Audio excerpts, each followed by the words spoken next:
The Browns report to training camp next week, which officially is the beginning of the 2024 season. So I figured in the dog days of summer when we have no real sports, it'd be the perfect time to put a prediction into the time capsule that we will not revisit for the Browns until after the regular season. So I love this idea, by the way.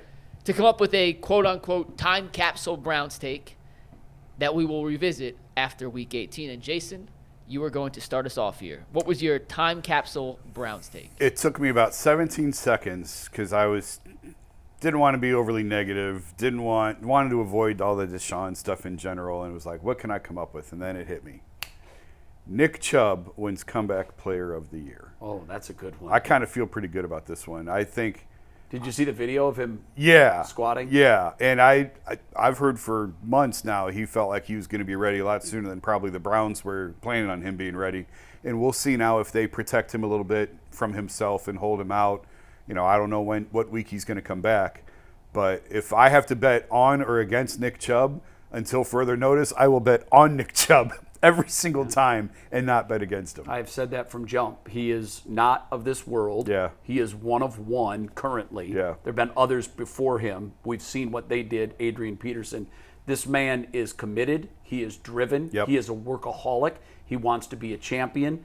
When I initially saw it, and this is someone who's gone through 3 of these, my fear was this could be career threatening, if not ending, because he had an earlier one. Sure. And I know from experience that I was a little less than I was after my first, and a little less than I was after my second, and even less after my third.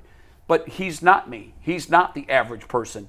This guy is going to do it again. And that's a brilliant one. I wish I had thought of it. Man, I seen that. Well, it's funny, G, and before you go, because I'm going to set yours up for you, because of what G's about to say, there's no way that all 3 of you guys are correct. Impossible. I gave you guys the wide, broad spectrum to pick anything you want. So we're contradictory. And G, do you want to tell the people what you chose as your time capsule Browns take? Yeah, I think Jay said he had 2 of them, or 3 of them. I had 2 of them, and that squatting thing was very impressive because I know I wasn't doing that after my second knee surgery. I was not doing that. I went to Comeback Player of the Year award. I went with Deshaun Watson. And the reason I picked Deshaun Watson is because I think if he plays every single week, the numbers will be there. If he plays 17 weeks, given what the Browns have, if they can get this Amari Cooper thing done, given the fact that you will have a Nick Chubb, who I think is going to come back earlier than usual. You're going to have a good running game. You're going to have a stellar defense. You're going to have new and improved weapons. And you're going to have a passing game that I think Ken Dorsey is going to let you throw the ball more. I think Deshaun Watson will put up the requisite numbers, and the team will have a good year. And I think that you look at Deshaun Watson as possibly a comeback player of the year. Well, he better win it over. I mean, he's going to need the marks that you've set for him, 5,000 passing yards, things like that. I need the 4,500. If he get 4,500, I think that puts him right in the area. See, I'm saying that because of his past and because of the way the media vilified and came after him, it's going to have to be so overwhelming a slam dunk because he's going to be the guy they least want to vote for. Totally agree. Now, I've already said before, I was like, it's going to be impossible for him to win the MVP. I just don't think a couple years but after. Throw him a bone for coming. But here's the thing: because it works in a positive way and a negative way. The negative is like they talk about him all the time. Yeah. Because they talk about him so much, they can't ignore him. They can't. Now it's open. I think they're open in doing it because you look at the Browns' schedule. They got a lot of primetime games. They had games that I don't think they would have put them on TV last year. Right. And generally speaking, besides Deshaun Watson, the Browns have a lot of goodwill. You got the media like the coach. The media likes Nick Chubb. And the Browns have a big fan base. So that works into his I guess, to his advantage, in some so to speak. All right. It's interesting that we all sort of focused in on the offense when the strength of this team is the defense. Yeah. And that is probably the most predictable element of this team is the defense. I wouldn't have been shocked if either of you guys would have said defense is number 1 defense of the year, Browns make deep playoff run. But we all went the same way in terms of offensive mindset.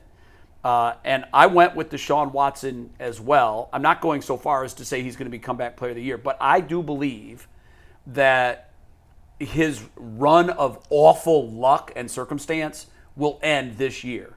I think he's going to stay healthy. I think he's going to play all 17 games. And I also think that he will lead the Browns to the playoffs. And the key word there is lead. Last year, the Browns made the playoff in spite of their quarterback play. That almost never happens, by the way. If you look at history, quarterbacks take teams to the playoffs and they take teams on playoff runs. Yeah. This team went on the strength of its defense. I'm not predicting that he's going to be a top 5 quarterback. I don't believe he will. I don't believe they need him to be. They need him to be a top 10 to 15 quarterback in the NFL. And I still believe he can do that. I don't believe he's going to return to his Houston Texans days, but I believe that he's going to do enough that he will lead this team with the help of a great defense to the postseason. So that's where we are now. Mike, did you do one? I didn't, but I was just thinking of one as you guys were talking. What would and you I have a super spicy one that I don't actually believe, but I want to put it out there because, well, if I say it, people are going to say, for it to happen, Myles Garrett would have to get hurt. And I'm obviously not wishing Myles Garrett to get hurt, but I was looking at the numbers last night, and the number of times the same player has led the same team in sacks year after year after year after year after, like Myles Garrett does, Right. is extremely rare. Part of it is the durability of the position. Sure. Part of it is guys have a season or two, then kind of their moves get figured out. Myles Garrett, I forget the exact number, is in legitimately elite company, not just as a pass rusher, but in terms of that particular streak, leading the same team in sacks for 6 seasons in a row now.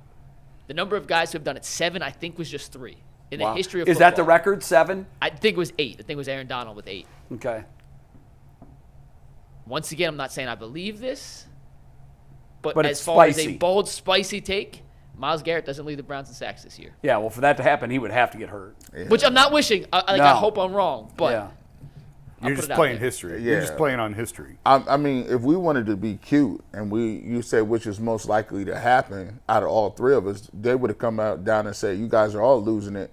Myles Garrett, Defensive Player of the Year two times in a row, is the most likely thing to happen. Ooh, that's rare, too. I mean, It's extremely rare. I I think J.J. Watt did it, right? That's the most I think he recent. did. I haven't seen Deshaun Watson throw for 4,000 in a long time, and I haven't seen that many people come back from knee injuries like the one Nick Chubb is. But I see Myles Garrett getting 14 sacks all the time. He just does. I think it's an interesting stat. I'm curious. I think the reason it's twofold. 1, he's an elite player. 2, it speaks to the lack of depth the Browns have had on their defensive line.